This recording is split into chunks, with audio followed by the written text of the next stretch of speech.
Hubungannya dari awal ada yang gak beres. Halo semuanya, selamat datang kembali di channel ini. Pada kesempatan kali ini, saya akan membahas sebuah cerita dari film horor terbaru berjudul Getih Ireng yang dirilis pada tahun 2025.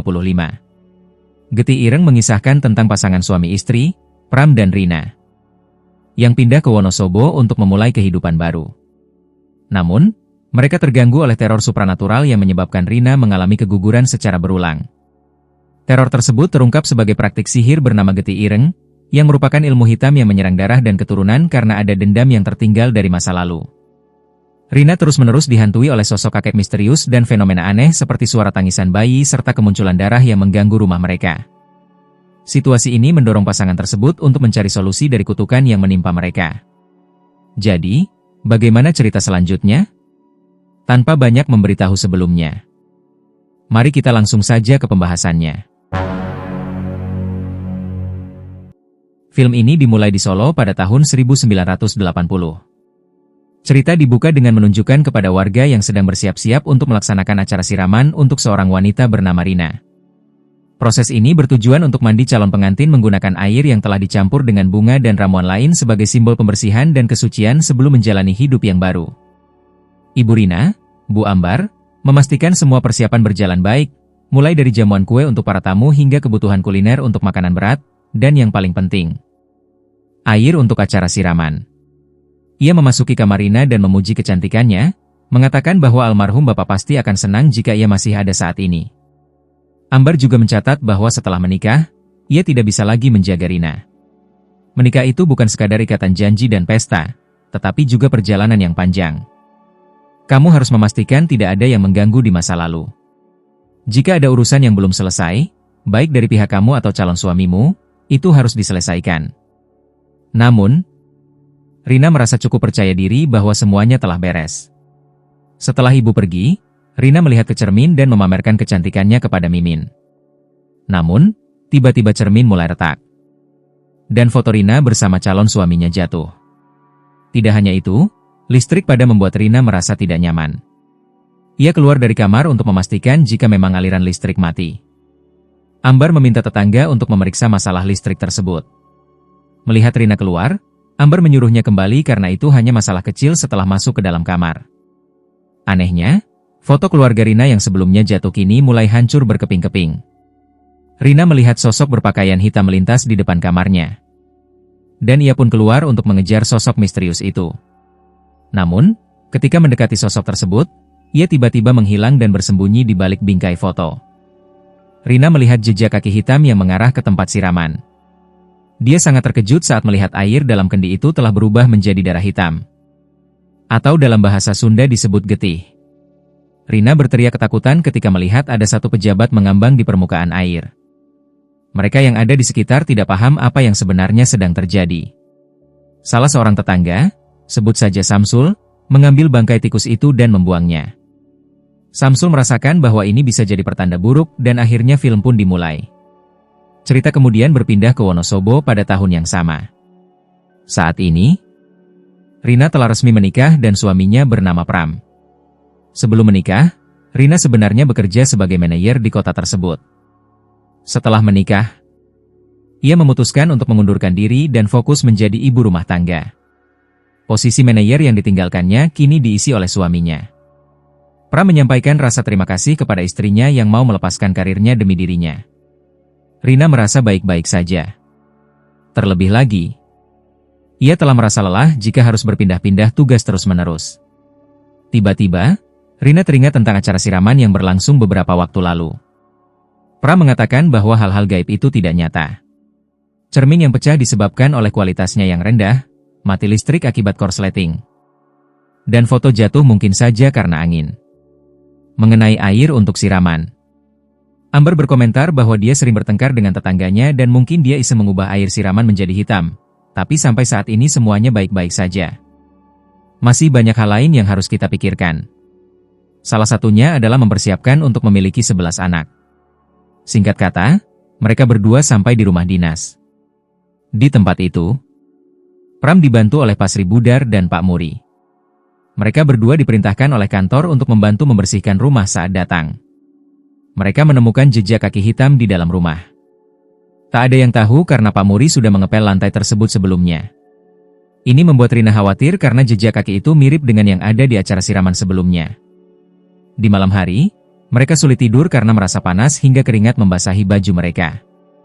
Keesokan harinya, Rina membersihkan kipas angin yang diberikan oleh kantor Budar yang datang. Dia bertanya, apakah Bu Rina akan mengadakan pengajian untuk pindahan rumah?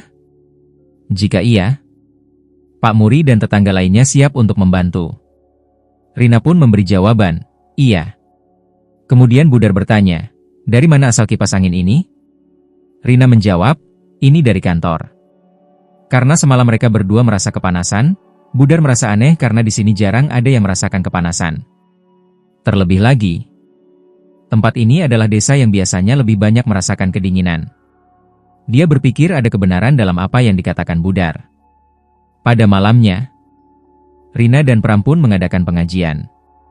Pram menelepon dan memberitahu Rina bahwa dia akan pulang agak larut. Karena ada urusan kantor yang belum selesai. Rina keluar untuk melihat tamu dan menemukan Pak Ustaz sedang berdiri di halaman rumah. Rina mendekati dan mengajak Pak WST untuk masuk ketika ditanya tentang minuman favoritnya. Namun, pria itu hanya terdiam dan tidak memberikan jawaban. Akhirnya, Rina pun membuatkan segelas es teh manis yang hangat. Namun secara tiba-tiba, Pak Ustaz menghilang. Rina yang merasa bingung langsung bertanya kepada Muri tentang keberadaan Pak Ustaz yang sebelumnya duduk di sana mengenakan baju hitam. Muri menjawab bahwa Pak Ustaz sebenarnya belum datang dan dia juga menjelaskan bahwa Pak Ustaz tidak menyukai baju hitam, lebih suka menggunakan baju putih. Tak lama kemudian, Pram muncul. Ia datang bersama Pak Ustaz yang kebetulan ia temui di jalan. Rina memberitahu Pram bahwa sebelumnya ada seorang kakek yang ia kira adalah Pak Ustaz. Pram mengatakan bahwa mungkin itu hanyalah warga biasa. Setelah itu, acara pengajian dimulai dengan doa agar Pram dan Rina mendapatkan berkah di tempat tinggal mereka. Tetapi, Rina kembali melihat kakek tersebut di dalam rumahnya. Kakek itu berjalan dengan aura yang menyeramkan, membuat Rina ketakutan dan memeluk Pram, namun kakek itu pun menghilang. Ia muncul lagi di luar rumah, tetapi Pram tidak bisa melihatnya. Pram sempat keluar, namun tidak menemukan siapapun di luar di pagi hari. Rina mulai berpikir mengapa hanya dia yang bisa melihat kakek itu. Pram memberitahu Rina bahwa Muri dan warga lainnya sedang mencari kakek dengan ciri-ciri yang Rina sebutkan. Namun, mereka semua yakin tidak ada kakek sebagaimana yang dijelaskan Rina. Pram mencoba menenangkan istrinya dengan mengatakan mungkin Rina hanya merasa lelah. Di malam hari, Rina terbangun karena merasa gerah. Meskipun kipas angin sudah dinyalakan, dia akhirnya memutuskan untuk mandi. Namun, kakek itu muncul. Apakah dia berniat menakut-nakuti atau cuma sekadar mengintip? Rina tidak tahu pasti. Saat dia mengeringkan rambut, Rina melihat sosok kakek di dalam cermin. Tetapi, ketika dia berbalik, kakek itu tiba-tiba menghilang. Merasa tidak ada yang aneh, Rina pun kembali tidur. Tiba-tiba, air menetes dari atas, yang ternyata adalah kakek yang merayap. Kakek itu melompat ke arah Rina dan berkata, "Aku mau bersamamu." Rina pun terbangun dan menyadari bahwa itu hanya mimpi buruk. Teriakannya membangunkan Pram dari tidurnya. Rina menangis dalam pelukan suaminya. Besok, Pram berniat meminta Buddha dan Pak Muri untuk tinggal bersamanya agar menemani Rina. 7 minggu kemudian, Buar sering menghabiskan waktu dengan Rina di rumah. Suatu hari, Budar menelepon Pram di kantor, memberitahu bahwa Rina sakit dan mengalami muntah. Akhirnya, Pram mengantar Rina untuk memeriksakan kesehatan. Setelah diperiksa, dokter memberitahukan bahwa Rina tidak sakit, melainkan hamil. Dan kini usia kehamilannya sudah 7 minggu. Keduanya tampak bahagia menerima kabar baik itu di malam hari saat mereka menyiapkan makan malam. Rina menerima telepon dari Pram yang memberitahukan bahwa ia akan lembur di kantor. Ia menyarankan agar Rina makan lebih dulu dan tidak perlu menunggu kedatangannya. Pram menegaskan betapa ia mencintai istrinya. Rina kemudian meminta Budar untuk mengembalikan makanan karena dia juga tidak merasa lapar. Tiba-tiba, Rina melihat jejak hitam di dalam rumah. Dia bertanya kepada Budar dan Muri, tetapi keduanya juga tidak tahu. Ketika Rina masuk ke kamar, tiba-tiba seseorang mulai memainkan gagang pintu dengan sangat cepat. Namun ketika lampu akan dinyalakan, tiba-tiba padam. Kakek itu pun muncul dengan penampilan yang menakutkan. Ia berhasil menangkap dan melukai perut Rina dengan kukunya yang tajam. Rina keluar sambil menahan sakit yang sangat. Ia berteriak memanggil Budar dan Pak Muri. Namun Pak Sutri tidak memberikan jawaban. Ia melihat janinnya sudah keluar dari perutnya. Rina akhirnya melihat makhluk itu memakan janinnya. Ternyata itu adalah mimpi buruknya lagi. Rina merasakan sakit yang sama seperti dalam mimpinya. Ketika selimutnya dibuka, darah sudah membasahi kasur. Dokter dengan berat hati menyampaikan bahwa janin Rina tidak bisa diselamatkan. Pram berusaha menenangkan istrinya. Menurut dokter, Rina masih bisa hamil di kemudian hari. Yang terpenting saat ini adalah Rina harus fokus untuk memulihkan diri. Rina merasa ada yang tidak beres. Ia merasa sudah menjaga diri dengan baik, tidak lelah, dan tidak makan sembarangan. Namun, mengapa masih mengalami keguguran? Pram mengatakan bahwa ini semua adalah keputusan yang berasal dari yang di atas dan di luar kendali mereka. Namun, Rina menyalahkan kakek itu karena telah mengambil anak mereka. Ia juga menunjukkan bukti luka di perutnya. Meski begitu, Pram menjelaskan bahwa Rina terlalu keras memegang perutnya, sehingga meninggalkan bekas. Beberapa hari kemudian, Pram tampak berangkat kerja. Setelah itu, Rina bertanya pada Muri apakah ia mengenal orang pintar. Muri menyatakan bahwa ia tahu seseorang. Namun, Rina meminta Muri agar Pram tidak mengetahui hal ini. Muri kemudian membawa kenalannya yang bernama Pak Narto. Setelah tiba, Pak Narto merasakan adanya energi negatif di rumah tersebut. Ia pun mulai melakukan ritualnya untuk menyelidiki apa yang terjadi di rumah itu. Setelah mendapatkan izin dari Yang Maha Kuasa, Narto menginformasikan kepada Rina bahwa ada santet yang ditujukan kepadanya. Ia belum dapat memastikan jenis santet tersebut, sehingga ia tidak bisa mencabutnya. Narto hanya bisa memastikan bahwa santet tersebut memang ditujukan untuk Rina. Keguguran yang dialami Rina sebelumnya merupakan akibat dari santet ini. Untuk saat ini, Narto hanya bisa melindungi dengan menginstruksikan mereka untuk meletakkan air doa di setiap sudut rumah. Ini bertujuan agar santet itu tidak menyerang Rina lagi.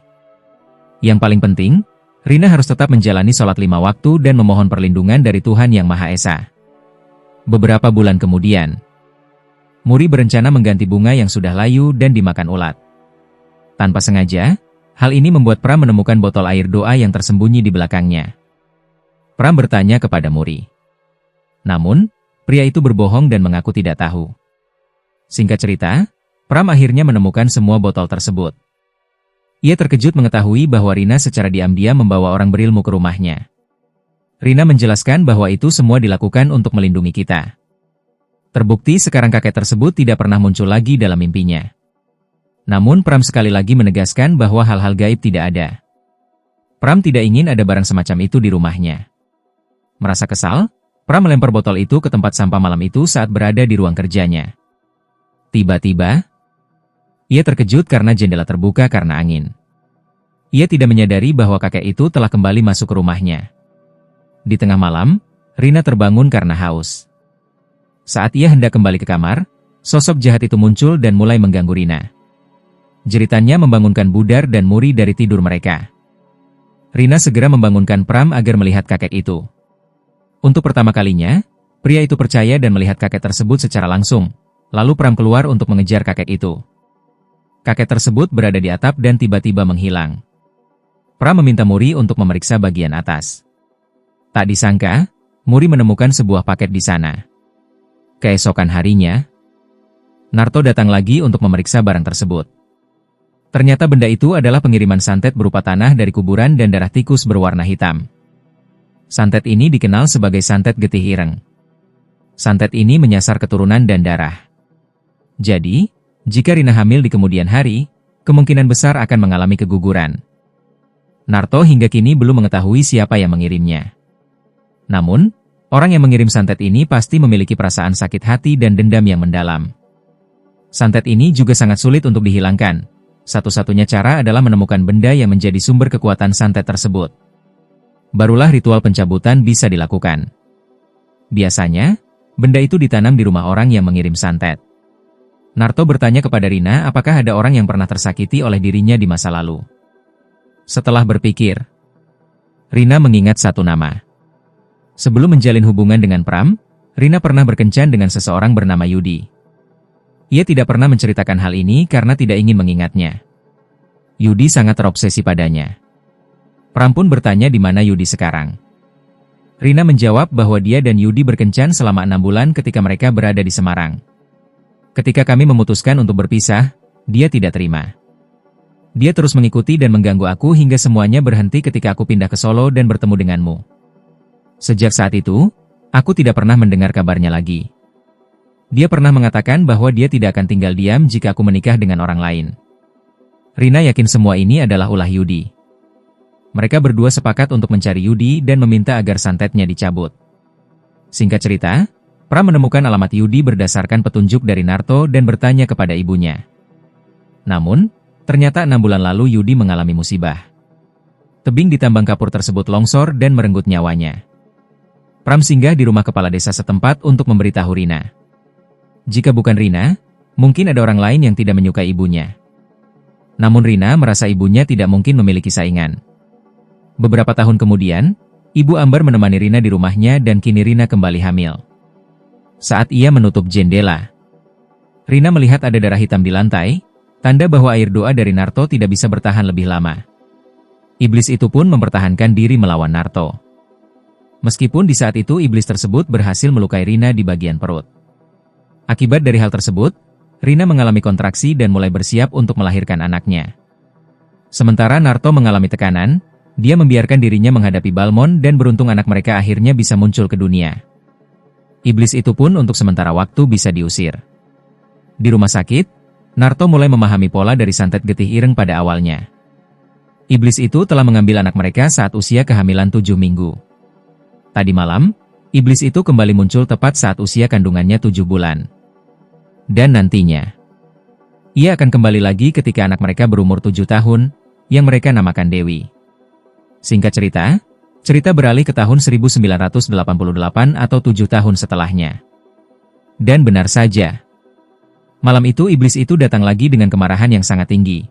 Sementara Narto meminta semua orang untuk masuk, dia akan menghadapi Balmond dengan 1 lawan 1. Namun pada akhirnya, Narto harus menyaksikan teman-temannya. Aksi Balmond dari belakang layar berhasil merusak pintu kamar. Beruntung, sahabat Narto yang bernama Samsudin datang tepat pada waktunya dan menyerang Balmond. Percikan air doa membuat Balmond kewalahan melihat kelemahan iblis. Anak Samsudin yang bernama Aryo menusuk Balmond dari belakang. Karena insiden itu, sementara Balmond memilih untuk melarikan diri. Samsudin melihat ketidakjujuran di mata Balmond terkait Rina dan Pram.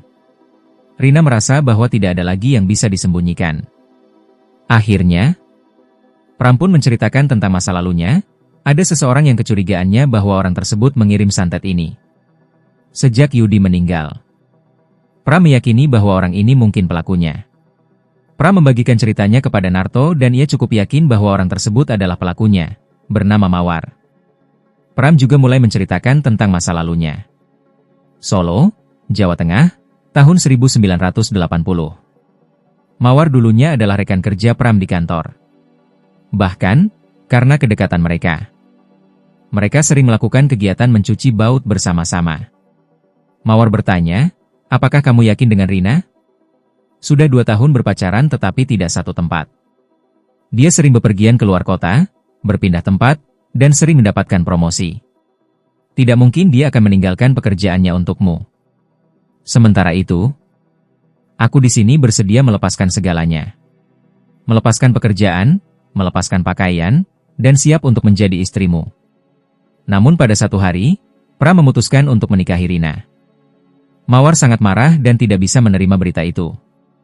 Mawar merasa Pram hanya menganggapnya wanita yang mudah. Walaupun begitu, Pram tidak berniat demikian dan harus membuat pilihan dengan terpaksa sebelum pergi. Mawar mengutuk Pram agar dia dan keluarganya mengalami penderitaan. Pram percaya bahwa itu hanya sebuah reaksi sementara. Namun, sebenarnya Mawar serius dengan ucapannya. Selama 7 tahun ini, dia telah mencarimu bersama Narto. Tetapi tidak pernah berjumpa. Dia meminta Narto untuk merahasiakan semuanya agar tidak menyakiti Rina. Rina keluar sebentar untuk melepaskan rasa sakit di dalam hatinya. Samsudin segera mendesak Pram untuk mencari Mawar melalui sebuah ritual. Ia memerlukan Pram dan Rina sebagai media untuk pencariannya dalam ritual tersebut. Pram kemudian mendekati Rina dan meminta maaf, tetapi sebelum itu, ada sesuatu yang penting yang perlu diurus sekarang. Dewi harus dalam keadaan aman. Kita harus mengakhiri semua gangguan ini.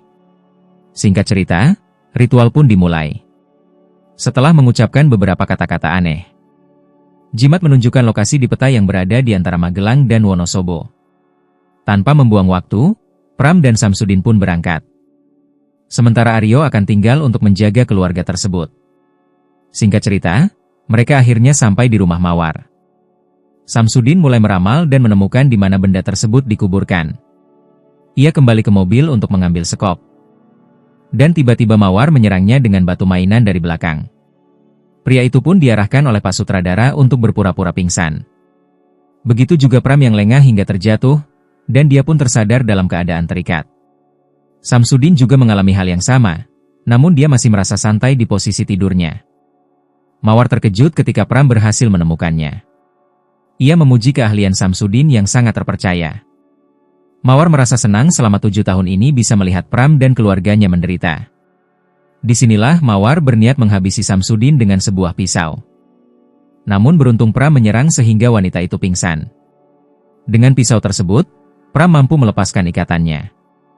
Ia juga membebaskan Samsudin. Tetapi pria itu meminta Pram untuk menggali kembali benang ikatan. Setelah menggali cukup lama, Pram akhirnya menemukan benang itu. Dia membawanya kepada Samsul. Sayangnya, pria itu akhirnya meninggal setelah mengalami luka parah di kepalanya. Pram kemudian menelepon rumah dan memberitahu Aryo bahwa ayahnya telah tiada, dan benang itu sudah ditemukan. Namun, dia tidak tahu apa yang harus dilakukan selanjutnya. Aryo pun meminta untuk membawanya pulang agar dia yang melakukan ritual pencabutan. Sebelum Pram tiba, Aryo sudah memulai ritualnya. Namun secara tiba-tiba, teror Balmon kembali muncul. Aryo menjadi waspada dan Balmon muncul di belakangnya. Ia melawan dengan menggunakan air yang telah didoakan. Namun, bukannya membaca doa perlindungan dari setan, Aryo secara tidak sengaja membaca doa untuk makan. Sehingga iblis pun dengan mudah mengalahkannya. Rina melihat Aryo dibantai dengan sangat kejam. Ketika kembali masuk, Ambar dicekik hingga terangkat ke udara. Ia meminta Rina untuk segera mengejarnya. Namun, Rina menolak dengan tegas jika anaknya harus dibawa pergi. Ia akan melakukan apa saja untuk menjaga agar Dewi tetap hidup. Jika kamu mencintaiku, ambil diriku saja, jangan ambil anakku. Mendengar itu, iblis pun terbuai dan lebih memilih Rina. Sebelum pergi, Rina mengungkapkan perasaannya yang membuat Mimin merasa mengantuk. Karena sudah lelah menulis skripnya, iblis itu memeluknya dari belakang. Yang juga membuat Mimin ingin merasakan hal yang sama. Pram yang baru saja tiba diberitahu oleh Ambar bahwa Rina telah menghilang. Mereka pun menemukan Rina di luar dalam kondisi tak bernyawa. Ambar lalu menyalahkan Pram atas apa yang telah terjadi. Di sini, Pram meminta izin dari Ambar untuk pergi ke rumah Mawar, berharap wanita itu mau mencabut santetnya dan menyelamatkan Rina. Setibanya di sana, Mawar ternyata sudah sadar dari pingsannya. Mawar pun muncul di ambang pintu. Pram memohon agar kutukan Dewi dihapus dan juga agar Rina dibebaskan. Namun, wanita itu sudah merasa sakit hati dan bersiap untuk menghabisi Pram. Saksikan sendiri pertarungan mereka. Di akhir pertarungan, saat Mawar sekarat, Pram meminta agar Rina dilepaskan. Sayangnya, Mawar menegaskan bahwa wanita itu telah terjebak karena menjadi pengantin tetap iblis di neraka. Pram yang marah membunuh Mawar hingga kepalanya terpisah dari tubuhnya. Seketika, buhul di rumah pun terbakar. Pram pun merasa menyesal atas semua tindakannya. Ia merasa tak bisa hidup tanpa Rina. Karena hal itu, Pram pun melakukan tindakan bodoh, yaitu mengakhiri hidupnya sendiri di rumah. Dewi kemudian menjadi anak yang normal seperti anak-anak lainnya. Bahkan, kini ia bisa berbicara dan wajahnya tidak tampak datar lagi. Singkat cerita, Shin pindah ke Yogyakarta. Dewi menyelesaikan pendidikan kuliahnya dengan hasil yang sangat baik. Setelah menyelesaikan kuliah, Dewi menikah dan hidup bahagia. Akhirnya film pun berakhir. Baiklah, teman-teman. Mungkin itu saja. Jangan lupa untuk menyukai, berlangganan, dan berkomentar sebanyak mungkin untuk meminta film terbaru di masa mendatang. Sampai jumpa di video berikutnya.